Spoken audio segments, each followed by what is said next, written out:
Merry Christmas and welcome to Vicky's Neighborhood. I'm Stephanie and today I'll be reading you Vicky's Christmas.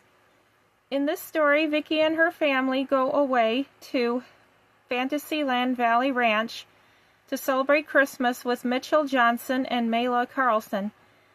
And of course, the both of them get married. So are you ready? Good, then let's begin now. It was a couple of days before Christmas, and Vicky was excited to go visit Mitchell Johnson and his future wife, Mayla Carlson, at their beloved kingdom in Fantasyland Valley Ranch. First the Christmas party and early dismissal on December 20th, and now on December 22nd, it's time for me and my family to go to the very magical place on earth, Fantasyland Valley Ranch. Vicky said joyfully to her doll Lolly. Would you like to come with me to Fantasyland Valley Ranch and celebrate Christmas? Vicky made her doll nod yes. Okay, you can go inside with my other stuffed animals. Vicky smiled. There, you go, snug as a bug in a rug. Then Vicky zipped up her bag and carried it out to the car where her father was loading up the car. Soon everyone was on the road heading off to Fantasyland Valley Ranch, after locking and securing their homes for the holidays to prevent any burglaries while they were away. Just hear those sleigh bells jingling, ring ting tingling too. Come on, it's lovely weather for a sleigh ride together with you. Eddie, Janine, and Vicky sang as they rode out of their neighborhood. Vicky couldn't wait to go see Mitchell Johnson after the concert that took place on a Saturday after Thanksgiving. She thought about when her favorite singer came off stage and hugged a lot of lucky people in the audience, including her. Vicky peeked inside the cat carrier and saw that Holly was curled up in a ball and was sound asleep. Don't worry, Vicky, Eddie said in a reassuring tone. Holly is sound asleep. An hour later, Vicky's family made a rest stop at O'Brien Rest Area. Vicky went to the women's room with Janine, and before she went back to the car with Janine and Eddie, they heard a loud crying from the bushes and walked towards them to investigate. There, Vicky, Eddie, and Janine found a tabby orange cat who saw them longingly and desperate for love, for care, and for family. Vicky bent down on her knee and said, "Oh, you poor kitty, come here." The cat sniffed at Vicky's hand and meowed at her and allowed her to pet him. "Kitty, kitty, kitty," Vicky said, feeling like she was about to cry as she rubbed the homeless orange cat real gently, and the orange cat purred happily. Janine looked at Eddie, and Eddie looked at Janine. "We can't leave him out here alone," Janine said. "You're right, sis," agreed Eddie. "We gotta tell Mom and Dad." "Mom! Dad!" Martin and Carol came over to see the tabby orange cat that Vicky was petting. "Oh my goodness, it's a cat!" cried Carol in a lovingly way. "Mom, I think this cat is homeless," Janine said to Carol. "Yeah, Mom," Eddie agreed. "This poor kitty has no collar or family."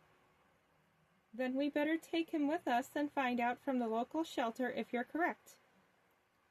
"But we don't have an extra carrier for this cat," Janine objected calmly.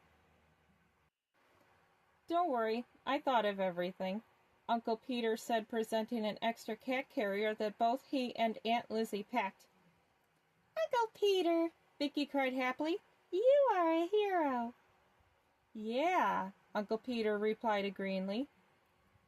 "We knew we were going to find a homeless cat like your mommy and daddy did after you were born, so your Uncle Peter and I took the liberty of bringing a second cat carrier," Aunt Lizzie said proudly. "Thanks, sis," Martin smiled. And so the tabby orange cat climbed into the cat carrier with a little help from Vicky, and everyone was soon on the road again. with their extra stop before arriving at Fantasyland Valley Ranch, was the animal shelter. Vicki loved the orange kitty already. It didn't take long to find out if the cat was really homeless or not.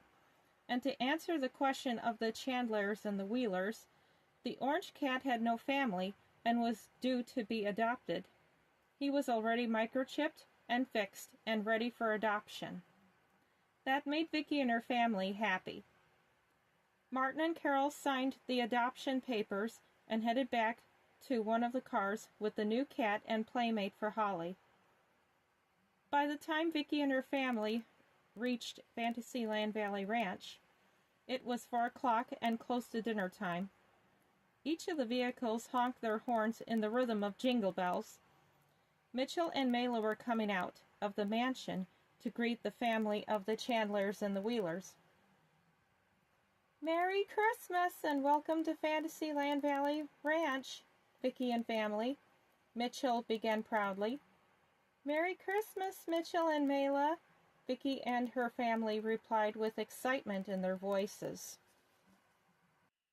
On Christmas Eve, just before going to bed, after spending riding on amusement park rides and enjoying the delicious food at Mitchell and Mayla's wedding rehearsal dinner, Vicki left out a plate of gingerbread cookies for Santa and carrots for the reindeer, and of course a mug of piping hot cocoa. She took one last look at Holly and Barry sleeping together in the cat bed that Mayla had set up for them. "Sleep tight, baby kitties," Vicki whispered. She was very glad Martin and Carol adopted the cat instead of leaving him all alone at the rest stop. And Vicki knew how snowy the place was in one of the northernest parts of California. She pictured herself with Eddie and Janine rescuing all the cats and dogs, along with their families, and helping the people from the animal shelter find new homes for the rich and the poor ones, and with the mayor claiming them as animal heroes. Vicki also remembered when she went Christmas shopping at Mrs. Plummer's Toy Chest, one of her favorite places in the world. She even donated her $5 bill that she found on the sidewalk in her neighborhood and decided to help donate it to the Children's Hospital. That made everyone proud of her. Vicki walked up the stairs in her Christmas green nightdress and carried her Lolly the dolly she received for Christmas at the age of 4, and Lolly the dolly was from Lolly the Red-Haired Dolly, a Christmas special about a doll who saved Christmas. "Oh, Lolly," Vicki whispered before she climbed into her bed.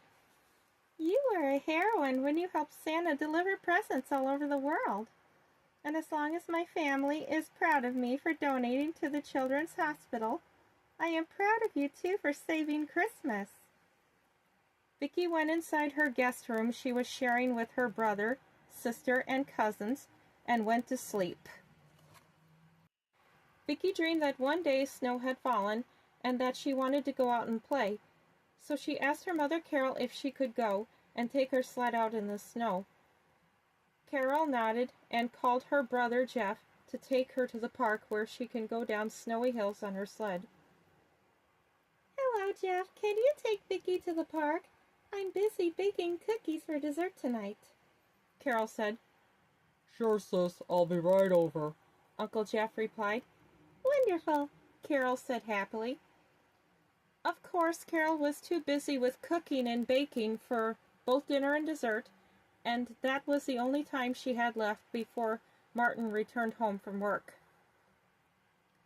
"Bundle up nicely, Vicki. It's cold outside," Carol called after her. "Yes, Mama," Vicki called back. She put on her snow pants, boots, coat, hat, earmuffs, and mittens, and just as she was turning around, her Uncle Jeff was outside. "Hello, Uncle Jeff," Vicki said. "Hi, Vicki. Ready to go out and play in the snow?" Uncle Jeff asked. "Yeah, I'm always ready for some good snowy fun with one of my favorite uncles," Vicki replied. "Okay, Niecy, let's go." Uncle Jeff grinned. Before Uncle Jeff and Vicki left, Carol reminded them that dinner will be ready in an hour. "Jeff, dinner will be ready in an hour. You and Vicki come home when I call, and be careful," she called from the kitchen. All right, Carol, we will, Uncle Jeff called back. and I'll take good care of the little angel. And away Uncle Jeff and Vicki drove.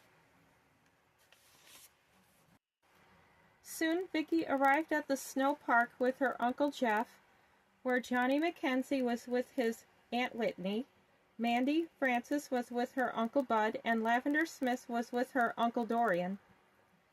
After Uncle Jeff greeted his schoolmates from years back, and Vicki greeted her schoolmates, they all went down on sleds, made snow angels, and they even had a snowball fight.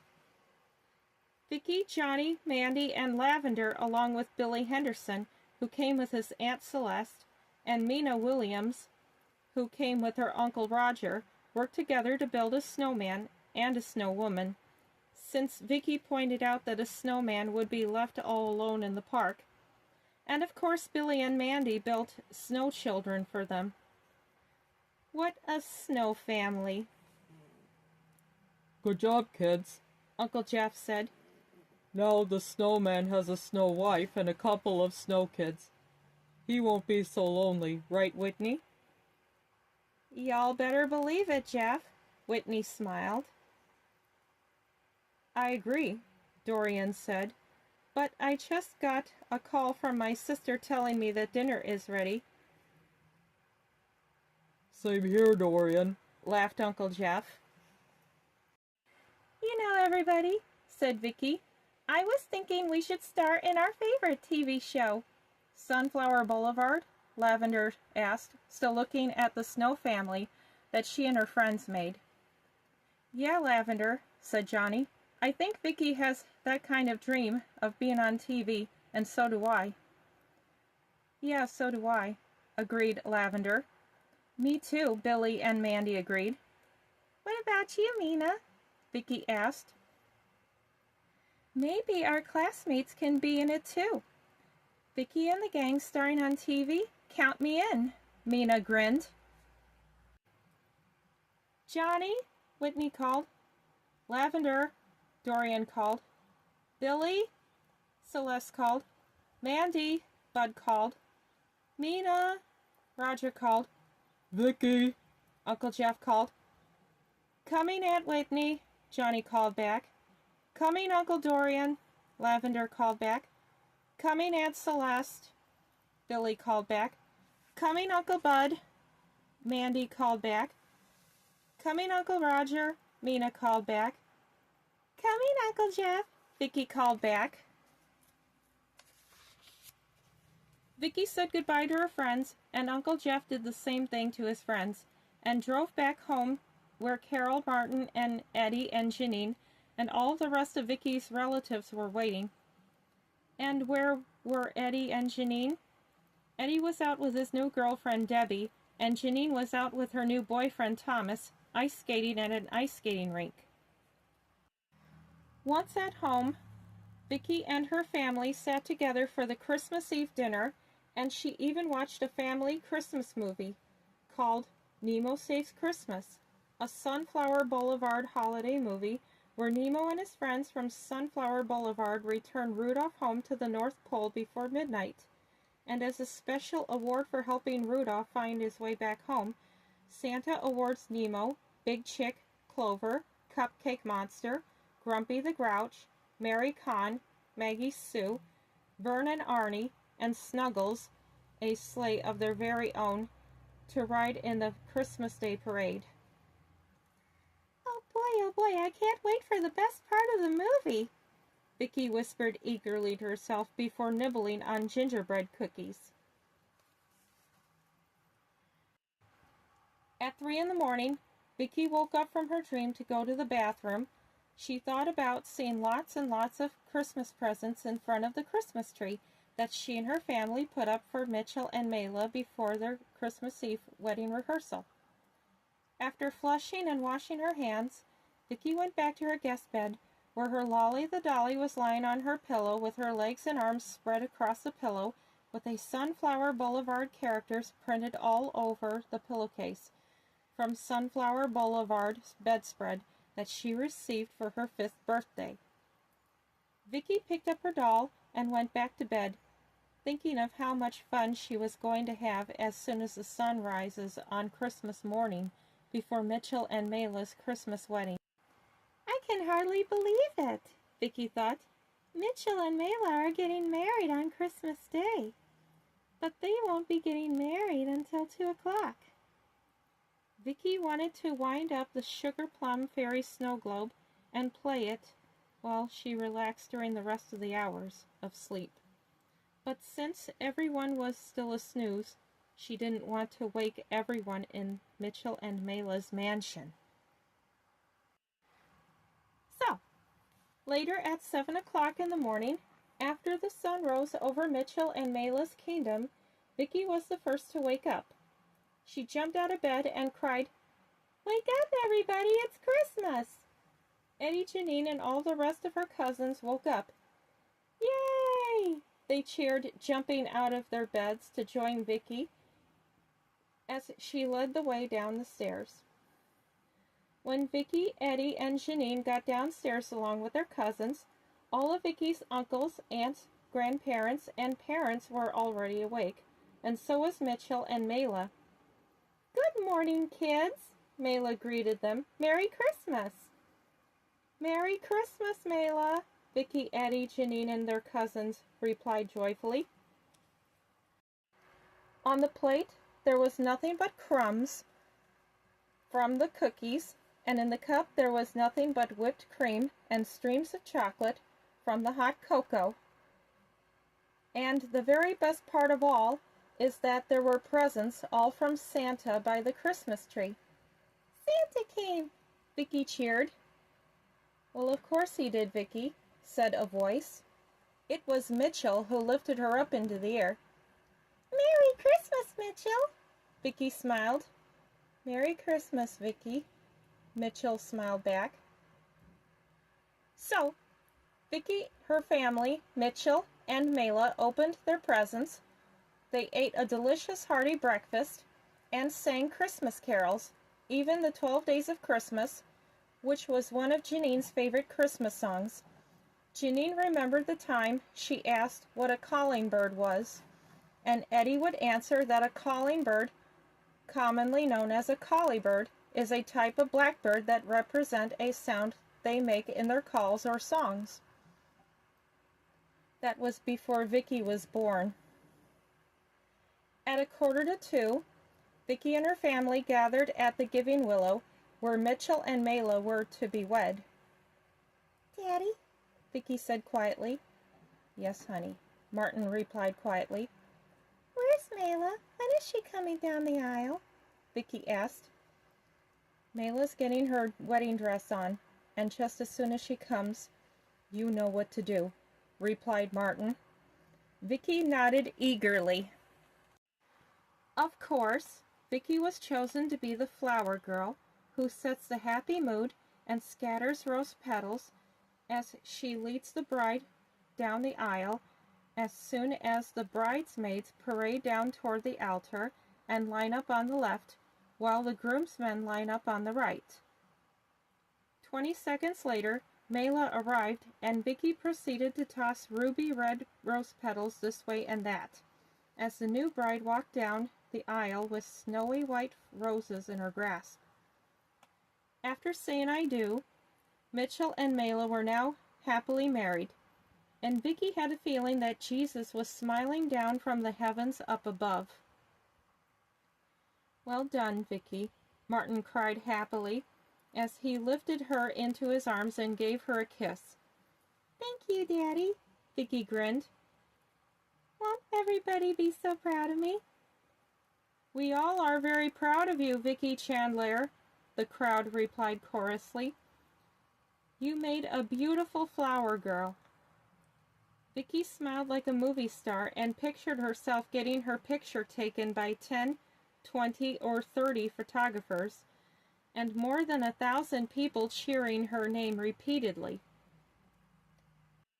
After blowing bubbles in triumphant, For the newlyweds, Vicki decided to go on amusement rides like she did before 7 o'clock Christmas Eve wedding rehearsal dinner. There was a Ferris wheel, a carousel, swings, a giant slide, 2 roller coasters, one for teenagers and adults, and one for kids, bumper cars, pirate ship, octopus, balloon ride, a zipper, teacups, and even a spider ride. Vicki's favorite amusement ride of all in Fantasyland Valley Ranch was the carousel, and she loved going up and down and around in a circle. As Vicki was riding on a horse adorned with roses and hearts like a beautifully decorated birthday cake, she could just think about starring in her favorite television show and having a tea party with Big Chick, Nemo, Clover, Cupcake Monster, Vern, Arnie, Snuggles, Mary Conn, Maggie Sue, Grumpy the Grouch, Count Von John, Allie Cadally, and more, before perhaps taking a sleigh ride down Sunflower Boulevard and waving to the people who were watching the Christmas Day parade. Hooray! At 7 in the evening, it was time for the Christmas Day newlyweds dinner.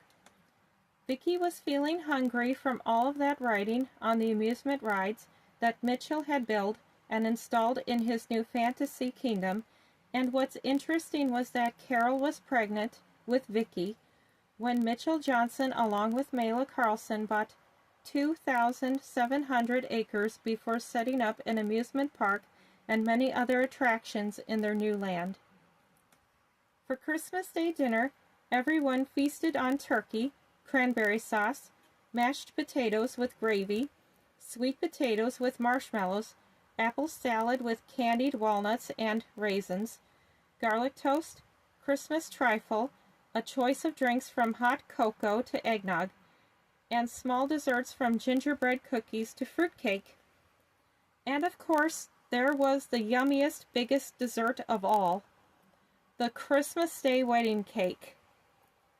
Vicki smiled as she looked upon Mitchell and Mayla, who were now happily married, and the Christmas music was playing. She even decided that this was the best Christmas ever, and that she'll treasure this memory for as long as she lived. And that is the end of Vicki's Christmas. Thank you so absolutely very much for joining me today, everybody. Please like, comment, share, and subscribe to my channel. I'll be reading you Happy New Year, Vicki Chandler, in my next video. Until then, catch you later and have a very Merry Christmas!